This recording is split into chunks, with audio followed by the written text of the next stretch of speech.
Like I said, anytime they chose a squad, I just by the grace of God, because there were a lot of skillful players. I know some that were better than me, but for some reason I was always picked in the first 11.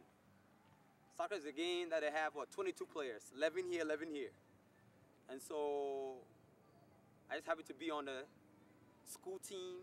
You know, out of all the kids in the school, I was the first 11, so it was an honor. Sometimes we put money on the line.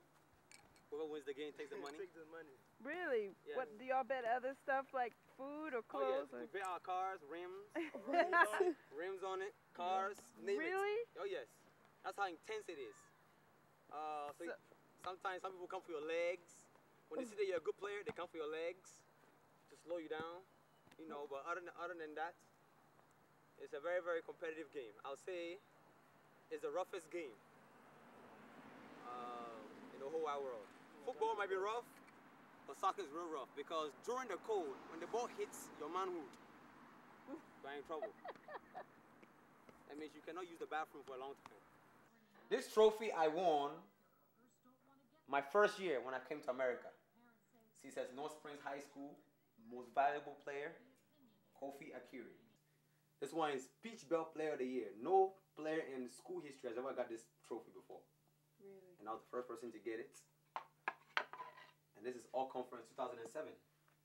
Newspaper article. That is me at my junior college, the first 2 years.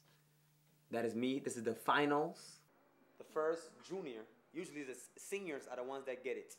But I was a junior and my performance was noticed. My name is Andre Kofi Akiri.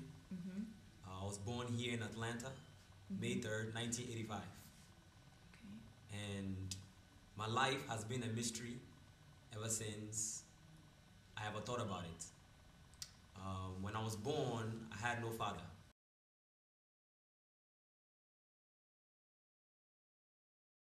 My goal was to be a professional soccer player, but God had different plans. Let me tell you a secret. When God has a plan for you and you try to run away, you can't.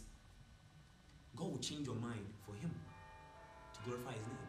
So my mind totally changed. I said, no, I'm going to do the work of God. So I gave up my first love, which is soccer. Now it hurts. Not gonna lie, sometimes I sit down, I cry. I say, man, why am I not playing soccer? But I came to a conclusion that if soccer is here on earth, it's supposed to be in heaven too. So I said, let me give it up now, do what God wants me to do. When I go to heaven, He'll give me all the free time. So when was it that you decided, I'm giving up soccer? December 16th, 2008. The day after I graduated, I came to church. The man of God even started going deep. God wants to use me.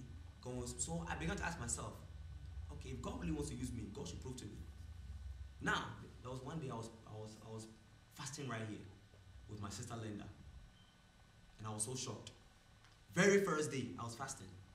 I was lying down here after we finished praying. I was lying down here. Somebody slapped me in my back. I don't know who it was. I felt my skin rolling. Somebody slapped me on my back and told me, wake up. What was it? Good question. It could be an angel. It could be, I don't know. But I will never say something I have never seen, because that means I'm blaspheming. And that's one thing God don't like. I will tell you the things that I've been through, I've seen. Something slapped me on my back and told me, wake up.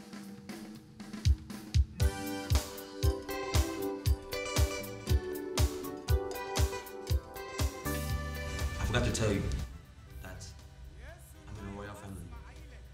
And my great-great-grandfather is the Asante Hene. Asante Hene is the biggest.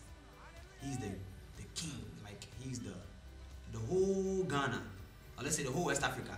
That clan, this tribe, is the biggest tribe. So my auntie is the Jinyase Hema. That's my town. And we are 3 families to the king. It all started by a woman named Ya Santua.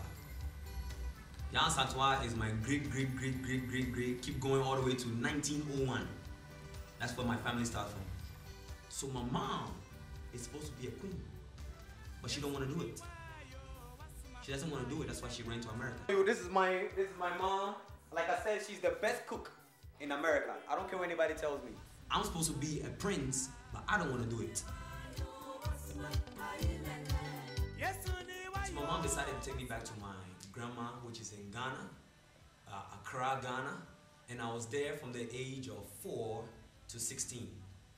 Now, I went through a lot of torment.